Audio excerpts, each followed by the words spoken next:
Raríssimos, René de Paula Júnior falando em mais um episódio aleatório, imprevisível, aqui do Roda e Avisa, esse podcast já com quase, logo vou bater 1000 episódios, o que é uma completa insanidade. Mas o que é mais interessante aqui, interessante ou patológico, você decide, é que o Roda e Avisa funciona por impulso. Ele nunca teve uma grade, ele nunca teve uma previsibilidade. Ele é simplesmente o meu bloco de notas, né, onde eu tento registrar ideias fugidias e sempre de improviso, e é o que explica muitas vezes a inconsistência, a incoerência, as hesitações, né? Então, vocês estão praticamente compartilhando aqui o meu bloco de notas mental. Ideias que estão de alguma maneira me intrigando, me fascinando, né? Deixando a minha mente ligeiramente grávida, né? Como diria aquela música dos anos 80. Mas a questão eu quase deixei esse tema para um outro podcast que eu tenho, que esse sim é mais previsível, que é o Radinho de Pilha. O Radinho de Pilha é um podcast diário, ou seja, eu gravo também, além dessas coisas e aleatórias, eu gravo um podcast diário de uns 10 minutos por aí e tal, em que eu comento notícias ou novas pesquisas tal, para tentar abrir um pouco o horizonte, a gente não falar só de digital. Então eu acabo falando de genética, acabo falando de ciência, e tem um tema que eu não sabia se eu tratava no Radinho de Pilha ou não, e como eu estou pensando nisso, eu vou compartilhar isso com vocês aqui. A questão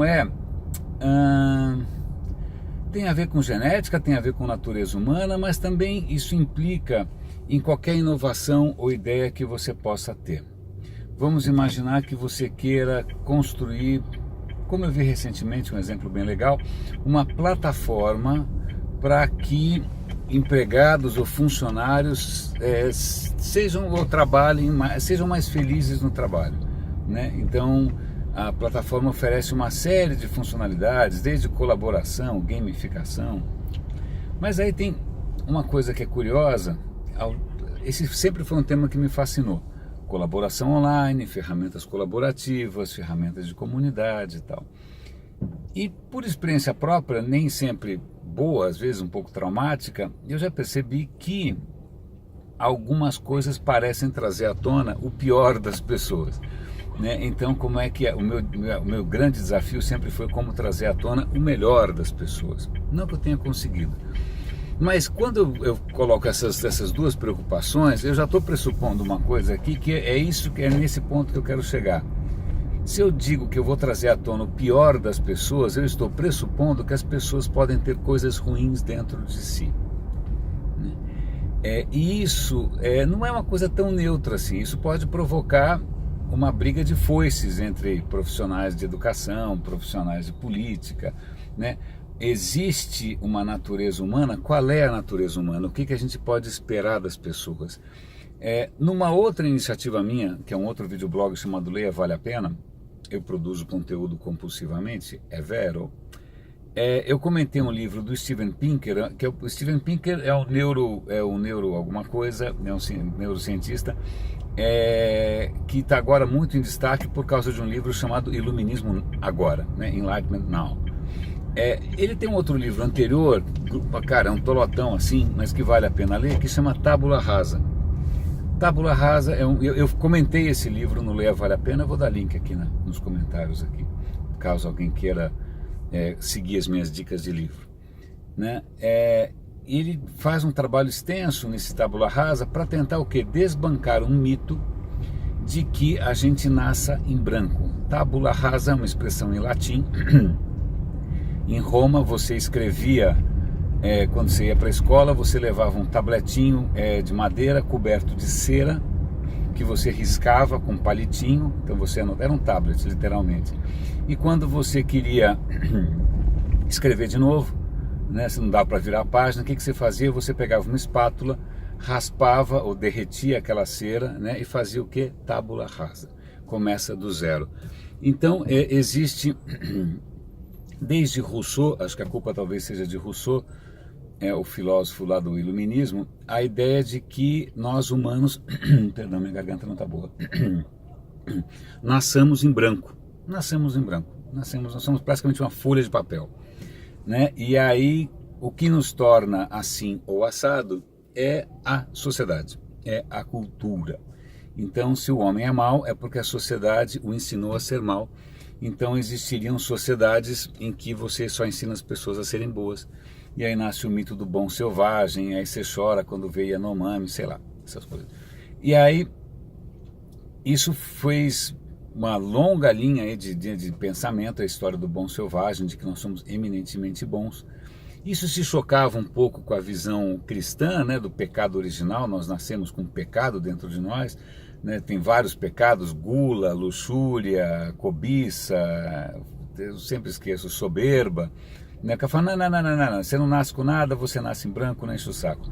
E essa é uma ideia que não só continua muito viva por aí, na Vila Madalena, né, nessas escolas que acham que as crianças não precisam aprender nada, que não precisa ter disciplina. Bom, essa ideia, ela sobreviveu mais do que deveria, sobretudo por conta de correntes ideológicas de esquerda, né? O socialismo também parte do princípio que a gente nasce em branco, que a sociedade e a cultura fazem de você uma pessoa melhor ou pior, e que graças à fabulosa, vou parar o carro, graças à fabulosa cultura socialista, você vai ser capaz de criar, em cima dessa folha branca, né, um novo homem socialista, e você vai ter um futuro paradisíaco e tal.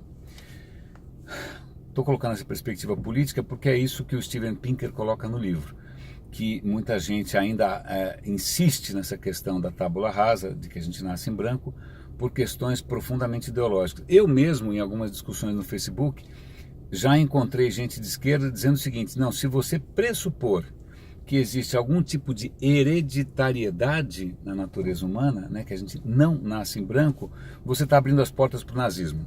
Eu falei, uau, eu não estou abrindo a porta para nada. Mas o que é engraçado é porque vários estudos científicos, a ciência, e até confirmando a própria intuição, quem aqui já lidou com crianças, quem aqui tem filho, né, é meio difícil de acreditar que as crianças tenham nascido em branco. Não é muito intuitivo, mas de qualquer maneira, intuitivo ou não, é o que vários estudos têm demonstrado, e vale a pena se aprofundar, e vale a pena tentar entender, etc, etc, etc. Mas a questão não é tão neutra assim. Eu vou tentar dar um exemplo bastante concreto. Recentemente, num podcast da BBC 4, é um podcast chamado Inside Science, dentro da ciência, muito bom, muito bom. Tinha lá uma discussão, um campo minado, praticamente assim, um negócio de arame farpado, que era o seguinte: até que ponto a inteligência é hereditária, até que ponto a genética influencia a inteligência. E aí o episódio era sobre um estudo feito na Inglaterra com uma absoluta batelada de crianças, etc e tal, para tentar entender se o desempenho escolar, né, ou se as conquistas acadêmicas tinham a ver com a metodologia da escola ou se tinham a ver com eventuais traços genéticos. Acontece que já estão conseguindo identificar alguns genes que influenciariam no seu potencial intelectual. Então eles pegam lá o seu DNA, eles já conseguem mapear se você tem esses genes ou não, então já dá um indício de qual é o seu potencial. Vamos lá, genética nunca está escrita em pedra, né? Não é código binário, aquilo, né, sempre pode ser alterado pelo ambiente, por várias coisas, mas indica o seu potencial, né? Quem nasceu para ter 2 metros de altura, talvez não atinja, mas talvez atinja. Quem nasceu para ter 1,5 metro, você pode fazer o que você quiser, o cara não vai ter 2 metros de altura. Uma coisa parecida para a inteligência. E aí chegaram à seguinte conclusão: eles fizeram esses testes genéticos nas crianças, coletaram lá o potencial intelectual de cada um, tem um quociente, não lembro, e aí foram cruzar com o histórico escolar, né, ao longo de muitos anos, e perceberam o seguinte, que na verdade, se a escola era particular, privada, se ela fazia assim um assado, não tinha praticamente influência nenhuma comparado com o potencial genético. Ou seja, crianças que tinham um potencial genético diferente tinham um desempenho, um futuro diferente. Isso é uma bomba atômica em termos de políticas públicas, porque você vai se chocar com a esquerda, que vai dizer que onde já se viu. Esse é o primeiro passo na direção da eugenia. Eugenia era aquela pseudociência de tentar criar uma raça melhor. Os nazistas tentaram fazer isso, né? Não só os nazistas, né? Isso, então vai ser que nem o livro Admirável Mundo Novo, do Huxley, em que você tem uma sub-raça, né, geneticamente burra, né, para fazer o trabalho sujo, e você vai ter... Bom, aí a esquerda vai pintando um cenário distópico, mas, na verdade, reagindo de maneira bastante irracional ao que, desculpa, mas é o que os dados demonstram, né? A questão é o que você faz com isso. A questão é o que você faz com isso. Então vamos fazer uma pausa aqui nessa questão de inteligência versus genética versus a esquerda querendo bloquear a ciência. Aliás, se você for fazer uma palestra disso em alguma universidade um pouco mais esquerdista, você vai ser recebido por piquete, torta de chantilly, ovo, não vai dar certo. Mas vamos pular de novo para a minha questão inicial, que é a questão do online, das plataformas online, do que a gente cria, né? E às vezes eu percebo que quem cria uma plataforma online, seja uma plataforma colaborativa, seja o Bitcoin, seja o blockchain, seja o que for, eles, mesmo que ele não pense a respeito, ele está pressupondo um modo de funcionamento humano, né? Uma coisa básica, por exemplo, é só você ver, se você viaja um pouquinho, você percebe que às vezes algumas sociedades criam, né, as suas práticas imaginando que todo mundo é relativamente honesto e que o cara não vai passar a mão. E aí basta, né, um turista de alguns países que são um pouco mais tolerantes com relação à ética, para perceber que a sociedade não tem anticorpo, que ela não tinha previsto aquele tipo de comportamento e que o cara jamais podia imaginar que alguém fosse fazer uma barbaridade daquelas. Bom, quem já viajou, quem já morou fora, já viu isso bastante, né? Então, acho que a mesma coisa acontece quando a gente pensa no digital. Onde eu quero chegar aqui é que muitas vezes quem está criando essas plataformas, essas experiências digitais, muitas vezes tem uma perspectiva relativamente ingênua, ou relativamente inocente, ou descuidada, ou otimista, ou seja, o que for, com aquilo que os seres humanos são capazes. A minha experiência mostra que eles são capazes de coisas realmente desconcertantes, né? E que, havendo oportunidade de abuso, haverá abuso. Isso não é só privilégio da espécie humana, né? Hoje eu estava noticiando no radinho que descobriram num aterro lá no Japão, que os caras reciclavam plástico e tal, que um micróbio descobriu um jeito do quê? De comer plástico. Bom de plástico, vou ver como é que eu como esse plástico. Descobriu, tá lá comendo plástico, feliz da vida. E, poxa, isso demorou 50 anos para o micróbio descobrir. Então, havendo oportunidade, né, alguém vai descobrir um jeito de usá-la. Então, uma das coisas que sempre me fascinou também nessa minha carreira tortuosa é a questão de adoção de tecnologias. Por que algumas tecnologias são adotadas, ou como elas são adotadas, por que elas são distorcidas, por que elas são abusadas. E a minha tese é que isso tem, a única explicação para isso é a aderência ou não daquela plataforma à cultura ou à eventual natureza humana. Então, para dar um exemplo, só para concluir, a gente está quase chegando aqui no trabalho. Espero que hoje tenha sido um raciocínio um pouco menos fractal. Eu me recordo de uma vez que o Mark Zuckerberg do Facebook veio aqui para São Paulo, acho que foi em 2010. E não foi uma coisa que chamou muito atenção, não. Eu fui num evento pequeno ali no Itaim, na Renato Paes de Barros, ele estava lá, ele falou as coisas dele, e ele abriu espaço para perguntas. Eu não posso ver um microfone, poupem-me de freudianismos, mas eu não posso ver o microfone. E aí, o que acontece? Eu fiz, acho que a segunda pergunta. E eu perguntei para o Marco, falei, olha, Marco, eu não me apresentei, só fiz a pergunta. Eu falei, olha, a sua plataforma está se estendendo hoje muito além do seu quintal, né? Você está sendo adotado na Ásia, no Oriente Médio e tal. Como é que você está vendo isso, né? Você está aprendendo alguma coisa com isso? Ele travou, falou, não entendi bem sua pergunta. Aí eu achei bom dar um pouco de contexto. Eu tinha trabalhado no Yahoo já com plataformas, eu trabalhava na época na Microsoft. Aí eu dei um pouco do currículo e falei, olha, no Yahoo a gente vê que algumas plataformas, embora fossem rigorosamente as mesmas, elas eram adotadas de maneiras diferentes, porque, e essa é a minha tese sempre, até morrer, pode colocar no meu como é que chama? Epitáfio, que cada um adota a tecnologia, a sua imagem e semelhança, né?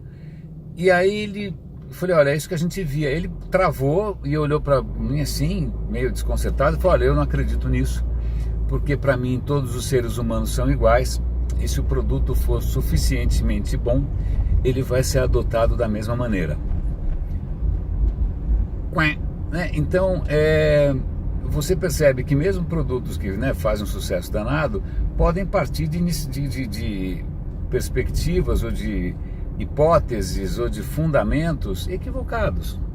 Tanto que o que acabou acontecendo é que, né, cada país deu um nó no Facebook diferente. A Rússia deu um nó, o Oriente Médio deu um nó, cada um usou como bem entendeu, né, aparentemente de maneiras lucrativas para o marketing, então acho que ele não se incomodou muito, mas isso demonstra o quanto é arraigado, sobretudo em quem vende exatas, tal, quem, né, que quando você está em exatas você aprende leis universais, você pressupõe que a segunda lei da entropia funcione até antes e depois do Big Bang, você pressupõe que as leis de Newton, né, se você não acelerar muito, também funcionem relativamente bem. Então, essa pressuposição de universais, eu acho que empobrece o que a gente cria. E faz muito tempo que eu venho tentando levantar essa discussão, ou chamar a atenção para isso, tentar injetar um pouco de humanismo nesse tema, mas o que eu não esperava, e que agora eu estou descobrindo depois de Marmanjo, é que essa não é uma questão neutra, essa é uma questão ideologicamente minada, né? Você admitir que existe uma natureza humana, né, que admitir que sim, a gente pode ser cruel, sim, a gente pode ser malandro, sim, a gente pode mentir, né, sim, a gente pode ser sublime, dependendo do contexto, dependendo, né, de uma série de variáveis aí,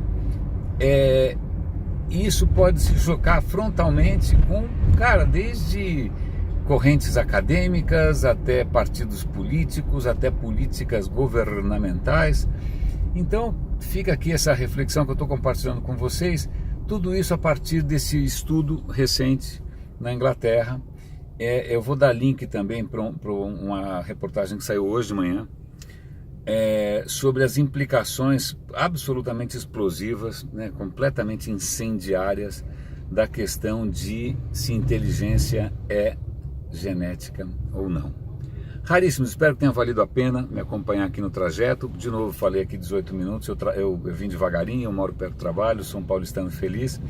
Agora o farol abriu, vamos até, como eu não manipulo a câmera em condições cinéticas, eu vou esperar uma pausa, né, aqui do trânsito para poder interromper a gravação. De qualquer maneira, agradeço imensamente quem chegou até aqui. Grande abraço, René de Paula Júnior no Roda e Avisa.